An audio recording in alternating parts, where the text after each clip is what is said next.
أعوذ بالله من الشيطان الرجيم. بسم الله الرحمن الرحيم. فاسألوا أهل الذكر إن كنتم لا تعلمون. صدق الله العظيم.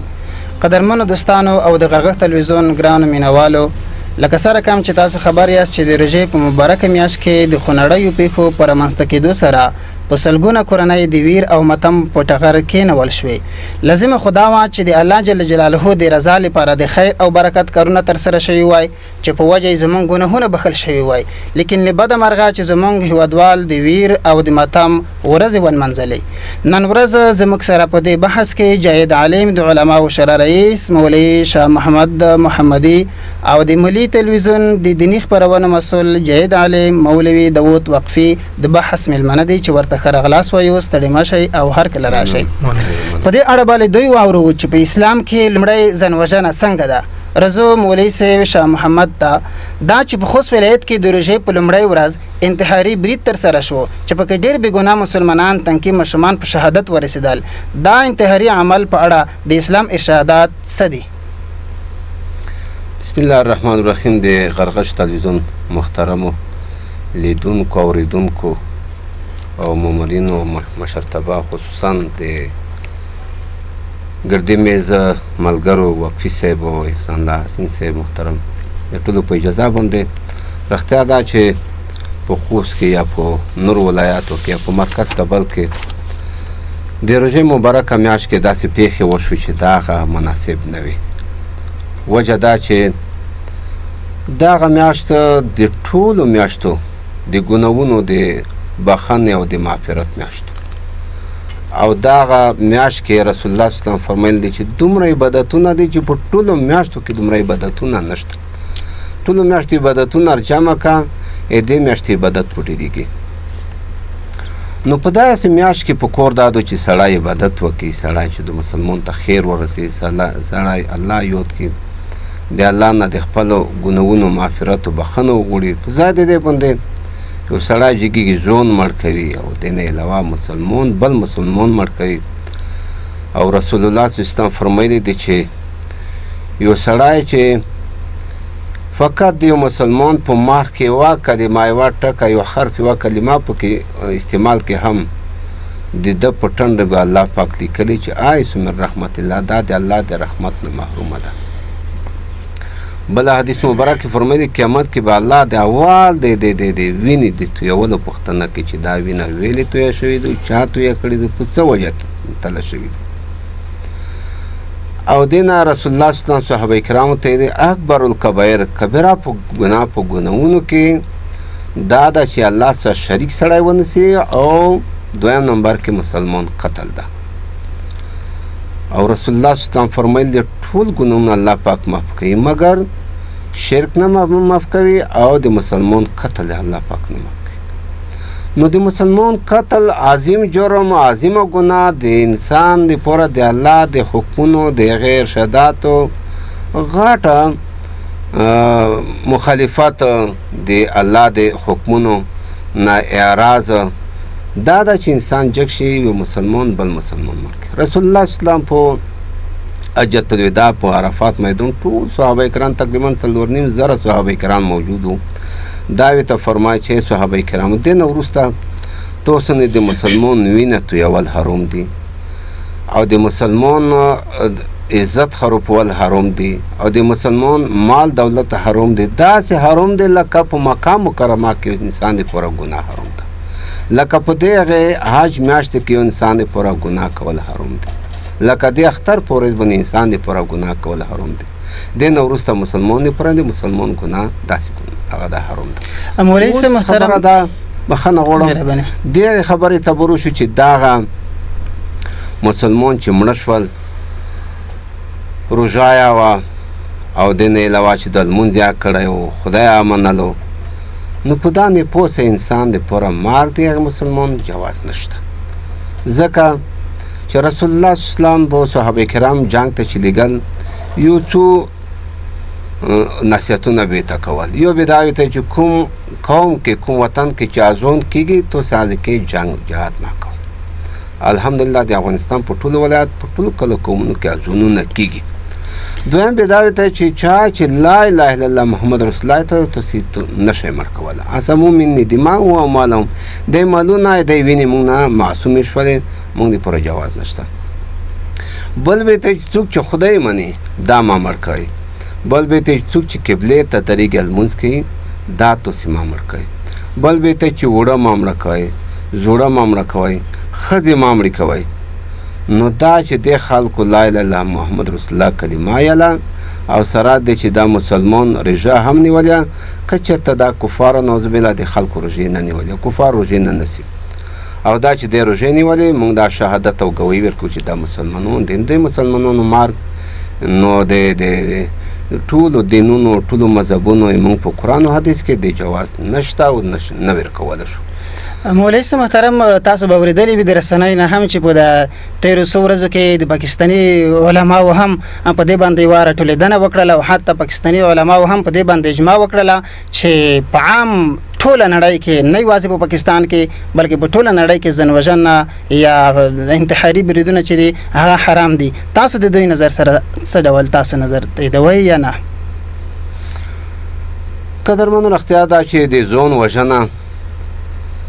رسول الله صلی الله علیه وسلم فرمایلی دی او پروردگار هم ذات داسې فرمایي ولا تلقوا بأيديكم إلى التهلكة خپل ځان خپل هلاکت ته مغورځوئ رسول الله صلی الله علیه وسلم یو صحابي و ډېر عبادت گزاره صحابي و بیا د صحابه کرامو ته وایي دا سړی جهنمي ده بیا صحابه کرام ډېر تعجب وکړي دا دومره عبادت گزار او دومره په هر غزو کې دا شرکت کوي دا څنګه کېدای شي دا سړی جهنمي وي هغه و چې دا زخمی شولو الوس وینې نه درېدله دا ځان هغه لوس په زور خپای په کېښو کاشو کې ویبوسلو او په بل روایت کې روغدي دي چې د توره ځان ته ودروله او ځان یې پرې وغورځوله او دا یې ځان یې مړ کړو رسول الله اسلام ته چې مو نه دي ته چې دا سړی جهنمي ده سره دی چې دا صحابي و سره دی د صحابي نه غټه مرتبات چې په جهاد کې هم زخمی شوی و سره د رسول الله صلی الله علیه وسلم په ټولو غزوګانو کې شریک او د پیغمبر د خدای مبارک خیر القرون زمانه هم مندلی و نو چې هغه جنتی نشي کېدای نو بل څوک چېرته جنت مولوي صاحب محترم د تا د خبرې په تایید باندې مفتی اعظم پاکستان محمد فرید رحمه الله فتوای فردیه کې هم داسې لیکلي دي چې ځانوژنه یا فدیه چې دوی ورته وایي کنه یا انتحاري بریدونه چې کوم دي د لیکلي دي چې عرفا دا شجاعت دی خو شرعا دغه عمل ناجایز دی یعنی په عرف کې خلک دوی ته د شجاعت نوم ورکوي خو لیکن په شرعي لحاظ باندې د هیڅ جواز نه لري په دې مورد باندې فتوای فردیه هم د تاسو هم دغه خبره تاییدوي او په دې کې مفتی فرید صاحب هم داسې لیکلي دي رزو مولوي صاحب وقفي ته مولوي صاحب کې لکه سره کم سره دا چې نفس د الله جل جلاله یو امانت ته د انسان سره کله چې وګړي هغه امانت بیرته ترې اخلي نو که څوک په امانت کې خیانت کوي یا د نور ژوند اخلي په دې اړه د اسلام حکمونه صدی کپلان ډول باندې بیان شي بسم الله الرحمن الرحیم د هر څه مخ کې خپل مجاهد مسلم او مظلوم ولست السلام علیکم ورحمت الله وبرکاته لسلام نورستا یقینا حسین صاحب د مونږ د وجود اعضا او نفس دا یو الهی امانت مونږ سره مونږ نه د خپل نفس مالکون یو مونږ نه د خپل د وجود اعضا او د غړیو مالکون یو دا یو الهی امانت دی مونږ کچېرې کې د خپل نفس او د وجود اعضا او د وجود غړي په داسې کورو کې وکارول استعمال مکړله چې په یې باندې د اعلی او د اعلی پیغمبر نه خپه کېده بیا مونږ په دغه امانت کې خیانت نه دی کړی خو خدای نه خواسته کچېرې کې مونږ د خپل نفس او مونږ د وجود خپل اعضا او غړي په داسې څه کې استعمال کړله چې هغې نه د اعلی او د اعلی پیغمبر منع کړې وه بیا مونږ په دغه امانت کې خیانت کړی دی نو یقینا هغه څوک چې په امانت کې خیانت کوي هغې ته شریعت عربي محمدي صلی الله علیه وسلم بعد ویل دی ان تر دې پورې چې نبی کریم صلی الله علیه وسلم په یو حدیث مبارک فرمایي لا ایمان لمن لا امانت له د کامل ایمان خاون هغه څوک نه دی چې هغه د امانت خیال نه سوتیا د کامل ایمان خاون هغه څوک نه دی چې هغه په امانت خیانت کوي نو پورا مؤمن کامل مؤمن کامل مسلم هغه څوک دی چې هغه په امانت کې خیانت نه کوي بل طرف ته نبی کریم صلی الله علیه وسلم په مبارک حدیث فرمایي چې د منافق عالمي درې دی یا په یو حدیث کې د مولوی موجود د چې د منافق علامه سالویر دی نو د هغه سالویرو علامونه یا د هغه درونه قانون ایواده هم خیلی دو چې منافق هغه سوګدای چې هغه په امانت کې خیانت کوي. مولوی سم وقفي دویم پوښتنه درزو لکه سره کم سره اشمنګ ته دا معلومه ده چې څوک چې په سنگر کې نوي هغوی به دفاع بلل کیږي. نو آیا د بې دفاع انسانانو وژنه په اسلام کې جواز لري؟ بل حسین صاحب یقینا ښه پوښتنه ده وکړه. شریعت عاره محمدي صلی الله علیه وسلم کامل دین دی، شامل دین دی، پورا دین دی، دا نیمګړی دین نه دی. ا دغه وا مسله داس نشته چې آی وځه خکړی نو څرګنده کړي نه دو. شریعت عاره محمدي صلی الله علیه وسلم ته ایلی دی چې کچېره کې تاسو د کفار سره په جنگ باندې لګیا وای هغه کفار چې د مسلمانانو د وژلو د پر املاوي تړلې دي، هغه کفار چې د مسلمانانو زمکه د عصب د پر املاوي تړلې دي، بیا به هم تاسو په هغه جنگ چې کفار سره مپیل کړی دی ا د کفار مشرومونه او د کفار زناناوی او د کفار هغه بډاګون کاسونه بو نو وښنیا په هر ځای کې چې عظیم خدای په قران عظیم شان کې مسلمون مؤمنون د محمد رسول الله صلی الله علیه وسلم امتیون جهاد تر بللی دي، جهاد تشویق کړي دي، جهاد سو کړي دي. په سان کې دا خبره وته کړي چې جهاد وکي خو ولا تعتدو تجاوز ما کوي.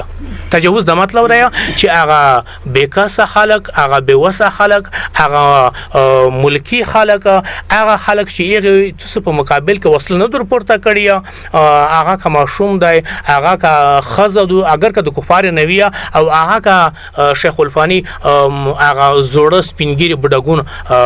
مردانه دی. تاسو به هغه زورول نه کوي، تاسو به هغه په قتل نه رسوي. بل طرف ته حسین سي مخ مولوی سي اشاره وکړه چې من قتل نفسا بغیر نفس فسادا فی الارض. نو هغه آیت نو معلومیږي چې د هر کافر وژل هم نه دی راو.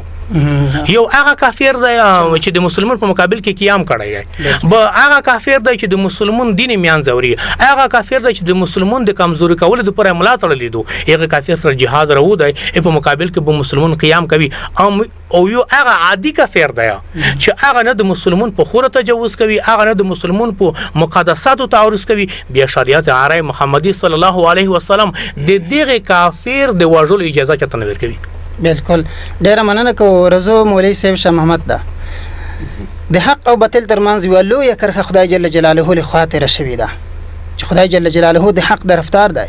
که چاته حق معلوم وي او حق نه وایي د هغې په اړه د شریعت حکم څه دی؟ حسین سي محترم اختیار دا چې حق یل مسلمان پورا ضرور دي او د حق پټول دا کبیره ګناه ده. ویلی رسول الله اسلام یو حدیث مبارک فرمایلی چا چې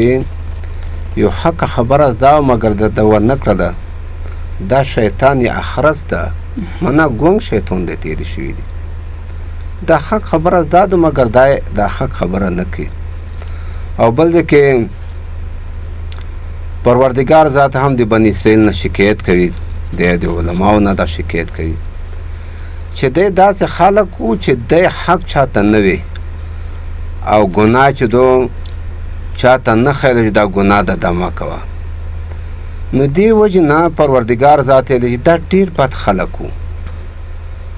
او بل داسې هم رغولي تفسیر هغه روح البیان دا مسله رخوڅېدو چې بني اسرائیل قوم کې د میونو ښکور چې دو دا حرامو د هفتې پورې مګر ځنه خلکو داسې و چې دا ښکور کولو دا ګناه کولو. ځنه خلک چپ نوستو، ځنه خلک داسې چې حق ته حق یل. کله چې دا قوم خدای تبا کولو هغه خلکو چې ګناه کولو دین الله پاک خنزیرون جوړ کړل، بیزوګیون جوړ کړل. دا کوم خلک چې دا چپ نوستو دین الله خنزیرون جوړ کړل او کوم خلکو چې دا حق یلو د الله نجات ورکړل. داسې هم رغولې دي تفسیر روح البیان دا مسله رخوڅېدو چې جبریل امین روللو داسې یو بزرګ یې ولیدلو چې ډېر نیک سړی و، د کال الله او د کال رسول نه بل کور نه و. جبریل امین بیرته الله ته لاړ، الله ته یې عرض وکړې پروردګاره ذاته تا خو ډېر نیک صالح انسان ده، ډېر ښکلی عالم ده، خو کونج کې ناست ده او بزرګۍ کوي او بل چاته حق او نه حق نه یې. الله پاک ته چې اول په دې ځمکه وړوه چې دا حق دا ده مګر حق ته حق دی نه یې.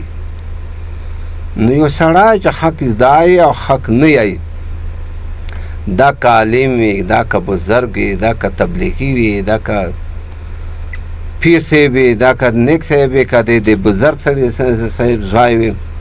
دا به ټول الله پاک تبه کوي حلو کوي تر څو پورې چې دا حق ته حق نه وي. بالکل مولوي صاحب محترم نو علماو نه هغې بزرګو نه پیرانو تبلیغونو نه دا غوښتنه کوو چې هر څوک ګناه کوي. حسین صاحب محترم دا نه چې موږ دولت ته مایل دولت دی او که مخالف دی دولت دی موږ ته باید بېطرف هر چا ته وایي دا کور مه کوه دا ګناه مه کوه. دا چې هر څوک کوي د مسلمان قتل او ګناه کول موږ جواز تشویر کوله. بالکل مولوي صاحب محترم د تا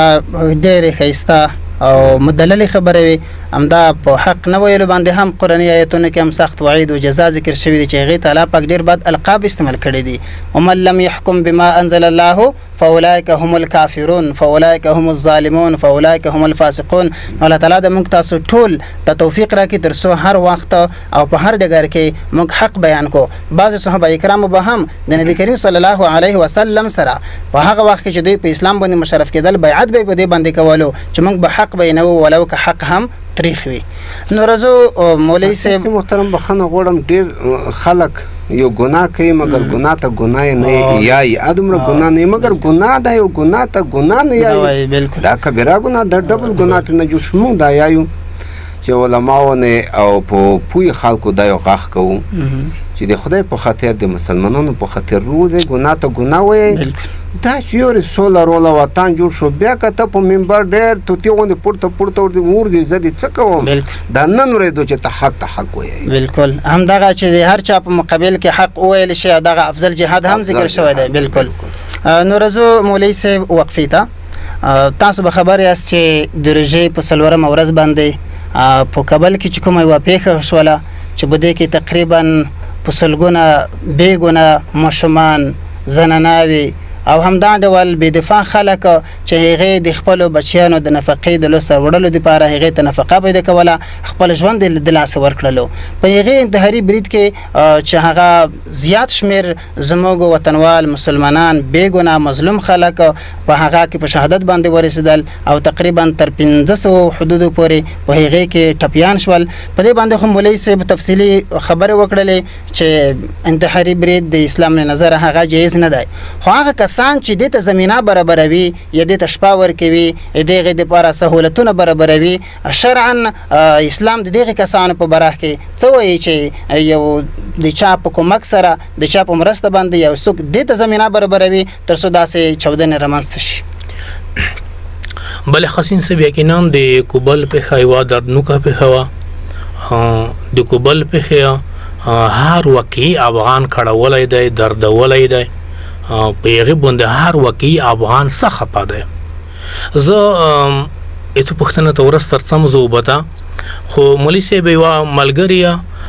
مو ته د یو چا پوسټ ښکاره کړو هغې پوسټ کړی و چې زه چې کله د پیښه وشوه په ډېره هڅه مې وکړه چې د منطقې ته داخل شم پولیس نه پرېښوم وایي چې خو وروسته پولیس ته ثابته شوه چې دا نفر خواخوږی نفر دی یا زخمیونو شهیدونو سره کومک یې پرېښوم. وایي چې مو یو نفر ولیدو چې هغه د وله لوند دی په یې باندې خښته پرتې دي او پولیس دی او دریشي کېدو نظامي یونیفورم اغوستی دی. وایي چې بیا بل پولیس ته مو چاله چې دغه نفر ژوندی دی چې دا تلف نشي نور خاصه شهیدون چې دغه مونږ مرګ نه باج کړو. وایي چې مونږ بیړه وکړه هغې نه ما خښته لرې کړې. وایي چې په دې وخت کې دی ډېر کمزوری شوی و غریب ګسکی په وینو کې لت پت و د وجود اغذا یې ځنه مت شوي و. وایي چې مو ته چاله اوبه وڅښه. وایي چې ده په دې حالت کې مو ته وایي چې نه ما آب نه میخورم روزه دارم زه اوبه نه څښم رژه مې دو. نو یقینا خبره دو چې دای دومره د قوي ایمان خاوند دی چې په دې حالت کې هم دای افطار نه کې روزه نه متویه. نو کوم دین کوم کتاب کوم مذهب بیا د دا قسم خلکو وژله چاته جایز وګرځوي نه. شریعت آرای محمدی صلی الله علیه وسلم د داسې کړنو د داسې اعمالو اجازه هیچاته نه ورکوي. ولې یو ته بل طرف ته هم شریعت عربی محمدي صلی الله علیه وسلم د داسې کسونو د همکارۍ او د ملګرتي اجازه هم چاته نه ورکوي چې هغه داسې اعمالو ته خلک هڅوي او په داسې اعمالو کې د هغې انتحار کوونکي سره حمله کوونکي سره کومک کوي. الله جل جلاله عما نواله په قرآن عظیم شان کې فرمایي ولا ترکنوا الى الذين ظلموا فتمسكم النار. تاسې د ظالمونو طرف ته میلان ما کوئ، تاسې د ظالمونو ملګرتیا ما کوئ، که ومکړه بیا به تاسو ته د جهنم ور ورسیږي. نو هر هغه کس هر هغه څوک چې هغه د انتحاري حمله کوونکو لکه دلته په کوبل کې چې کومه حمله ارمیان ته شوی هغې کومک کوي، هغې پشتیباني کوي، هغه په د جرم کې سره شریک دي، هغه ظالمون دي او الله جل جلاله عما نواله به خامخا هغې نه پوښتنه کوي که په دې دنیا کې د نظام یا د څارنوالۍ یا د محکمې د پوښتنې نه خلوص شوه په څه پلمه په څه طریقه فرار وکړو، اما د قیامت په ورځ به خامخا دې نه پوښتنه کولی کېږي چې تو هغه بېکسه بېوسه مظلومونو د پوره هغه قاتل ولې آماده کړی، ولې ته چمتو کړی، سره د ولې کومک کړی و. مخکې مولوي صاحب حدیث مبارک ویلو چې مفهوم یې دا دی چې قیامت په ورځ به اولینۍ پوښتنه د قتل په باره کې کولی کېږي، اولنۍ پرېکړه په بدا کې کولی کېږي. مشکات شریف حدیث دی چې مقتول په داسې حالت کې میدان حشر ته روشي چې د مارۍ د رګونو نه به وینه بهیږي او قاتل به پولیس نیولی وي او بیا چې ای خدای پاکه د هغه قاتل دی چې زه یې په ناحقه وژلی وم، ای خدای پاکه نن ته حاکم یې، خدای نن ته قاضي یې، خدای نن ته پرېکړه کوونکی فیصله کوونکی، خدای د هغه څوک دی چې مو مور بوره کړه، خدای د هغه څوک دی چې د وجه نه مو ښځه کونډه شوه، خدای د هغه څوک دی چې د وجه نه مو ماشومون یتیمون شول. نو یقینا ظلم کول همدا قسم د ظالمونو سره کومک کول د دوړه کبیره ګناه دی او د دوړه عظیم جرم دی او دغه جرم دغه ګناه اجازه شریعت عربی محمدي صلی الله علیه وسلم اجازه نه ورکوي. ډېره مننه کوم مولوي صاحب محترم شاه محمد چې دا به ورستنۍ پوښتنې وي د عام ولس نه تاسو غوښتنه څه ده چې دوی په دې کې څه مسؤلیت لري تر څو هغه خپل مسؤلیت ادا او زموږ په وطن کې دغه نفاق بې اتفاقۍ وروروژنې وینې تویونې ته نوره د پای ټکی کېښودل شي؟ قدرمنو د عام ولس نه مونږ غوښتنه دا د من حیث عالم په دی باندې یو دا غاښ کوو چې د مسلمان د بل مسلمان سره کومک وکړي لکه رسول الله صلی الله علیه وسلم صحابه کرامو ته ووایي چې مظلوم سره کومک وکړئ او ظالم سره هم کومک وکړئ. صحابه کرامو عرض وکړ یا رسول الله صلی الله علیه وسلم مظلوم سره به کومک وکړو، د ظالم نه خلک د ظالم سره کومک وکړو چې د ظلم لوس ونیسئ. موږ دا یایو چې ولس باید دغه ظالم لوس ونیسي. داسې خلک چې مسلمانانو وینې تویې، مسلمانانو ته خطر جوړوي، مسلمانانو امنیت خرابوي، یا د موږ تاسې دا ټولنه د حکومت او د اتفاق خرابوي، دغې باید لوس ونیسي او د خلکو ته نه لار وښیي، نه زیور کړي، نه مالي او نه زباني او نه مشورتي کومک باید ورسره پرې کړي، ورسره وی نه کړي او که چېرته ورسره ویې کړلو په دا ګناه کې ورسره شریک دي. ویل رسول الله صلی الله علیه وسلم یو په حدیث مبارک کې فرمایي من عان ظالما وهو یعلم ان ظالم فقط کفر. یو سړی پوهېږي دا ظالم ده، ته بیا ورسره کومک کوې، دا سړی کفر ته ووځي. نو دې وجې نه چې موږ تاسې ګناهګار شوي نه وو، کفر شوي نه وو. ښه خبره دا ده چې د خپل دولت او د خپل ملت او د خپل وطن دفاع وکړو، د هغې شو ته ودرېږو. د خپل وطن کې نوره د جنګونه، د ناخوالې، د تباهۍ، د بربادۍ دا باید ختم کړو. او قدرمنو که چېرته دغه حکومت صحیح د حکومت کې غلطي به وي، موږ دا نه چې غلطۍ نشته پکې، هر انسان غلطي، هر انسان کې غلطۍ شته. حکومت پرېږده اول خپل سړی ځان ته فکر وکړي څومره ګناهونه انسان کوي، کوم ګناه ده چې مسلمان نه ده کړی. موږ یې ژر د حکومت کې اصلاحات راولو، ړنګول او دغې حکومت ختمول په کور نه دی ویلي. که دا دې ړنګ کړو دې ته بیا رسوي، موږ تاسې عمر به پکې تېر وي. نو موږ دا یایو چې که په حکومت کې کومې غلطۍ پکې وي صحیح ده، هر څه په مشورې به خبره سره وکړو چې دا غلطۍ دي، په مشورې به هغې اصلاح وکړو. مګر ړنګول د هغه حکومت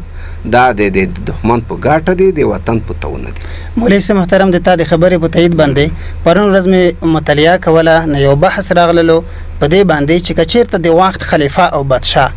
د یوه فسق د یوه ګناه مرتکب وي،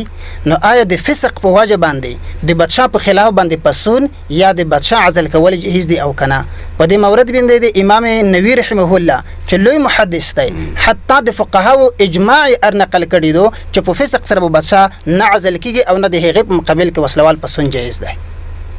نو ګناه نه خامخه انسان نه دی خلی، ګناه انسان نه خامخه کیږي، خو باید هغه خطا، هغه ګناه او هغه فساد چې تاسو وینئ چې کچېرته د دولت په کوم ارګان کې وي هغه باید دوی ته وښیل شي. تاسو مسؤلیت لرئ د منبر له لارې هم، د انټرنیټ د فیسبوک له لارې هم او د رسنیو له لارې هم، تر څو دولت هغه ستونزه یا هغه ګناه چې په دوی کې موجود دی هغه حل کړي، نه دا چې هغه بیخي له منځه د وړلو دپاره د هغې دپاره د سایس جوړ شي، ځکه چې د دغې شر په مقابل کې به دومره زیات شر منځته راشي چې هغه به بیا د دغې نه ډېر لوی وي. نو وقفي صاحب محترم، تاسو په اخر کې کومه څه وړاندیز یا وینا نه لرئ؟ مهرباني حسین صاحب، موږ د ولس نه دا غوښتنه دو چې ولس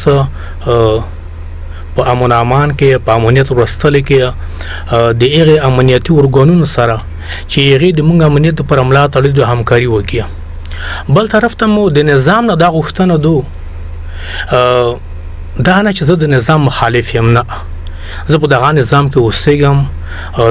زون دغه نظام بولم، نظام نه زون جدا نه بولم، خو متاسفانه د نظام مسؤلین چارواکي چې دي هغه په ارزیابۍ کې سخت کمزوري دي. دوی د دوست او دښمن توپیر نشي کولی. یو کاس دی مولوي صاحب شامات محمدي، یو کاس دی یو عالم دی، هغه د پولیس، هغه د ملي اردو د سرباز، هغه د ملي امنیت د کارمند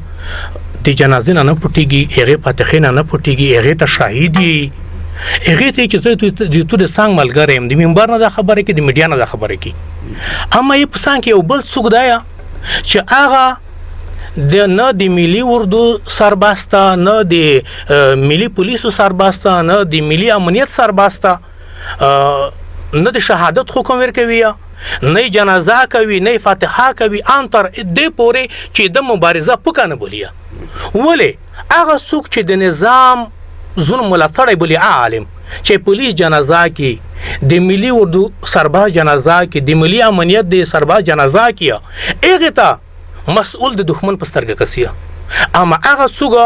چې جنازې نه پټېږي، اما هغه څوک چې فاتحې نه پټېږي، اما هغه څوک چې مو د سرباز، مو د کارمن مبارزې ته پاکه مبارزه نه یي، ایته دوس په سترګه کسیه. مونږ علل اعلان یلی شو دا خبره جاوید ته ښکاره دو په د خوست کې علما شته، اما که غږ وشي چې نن په پلنکي کلي کې یو څوک شهید شوی دی،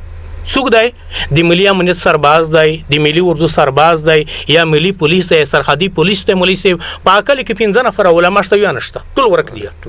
حال دا چې دغه علماوو ته د اوقاف له طرفه 14,000 افغانۍ معاش ورکول کیږي. حال دا هغه عالم چې هغه د ملي اردو د سرباز، د ملي امنیت د سرباز، د ملي پولیس د فاتحې جنازه نه پټېږي، هغه حج ته لګلی کېږي، وته وره نه وره لاس وره حج ته لګلی شوی دی. اما هغه عالم چې زه د ملي اردو، د ملي پولیسو، د ملي امنیت، د سرحدي پولیسو د سرباز جنازه کم، فاتحه کم، په دې د ووژلی شم، مړ شم او زه د قرباني ستایم، هغې ته د دښمن په سترګه کتلی کېږي او هغه بیا تهدیدېږي. یقینا دغه مسایل بیا موږ مایوسه کوي، یقینا دغه مسایل دي چې بیا موږ څنګه کوو، هغه اخلاص، هغه جذبه چې په موږ کې موجوده ده هغه کمیږي. نه، موږ غوښتنه دا د مسؤلینو نه، موږ غوښتنه دا د چارواکیو نه چې تاسې د خپله ارزیابي باید درست کړئ. دښمن ته دښمن په سترګه وکیسئ، دوست ته دوست په سترګه وکیسئ. و خلکو والله نن خو چې موږ څومره فکر کوو، څومره سوچ کوو، تاسې دښمن دوست ګڼئ او دوست دښمن ګڼئ. مولوي صاحب وقفي ډېره مننه کوو. هیله مده چې چارواکي هم همدغې بعضې نیمګړتیاوو ته چې په دوی کې موجودې دي هغه نیمګړتیاوو ته متوجه او تر څو هغه نیمګړتیاوې رفع کړي، ځکه چې هغه هم د نظام او د نظام د پالیسۍ په ضرر باندې دي. نو د تاسو دواړو نه مولوي صاحب شاه محمد او همداشان د مولوي صاحب وقفي څخه مننه کوم. د ټولو لیدونکو نه مننه کوم چې دغه تود بحث مو د سر نه تر پای پورې راسره واورېدلو. ترې بلې یوې داسې موضوع چې بیا موږ د تاسو په درنه خدمت کې حاضرېږو، تر هغې پورې مو په لوی او بخونکي خدای سپارو. واخر دعوانا ان الحمد لله رب العالمین.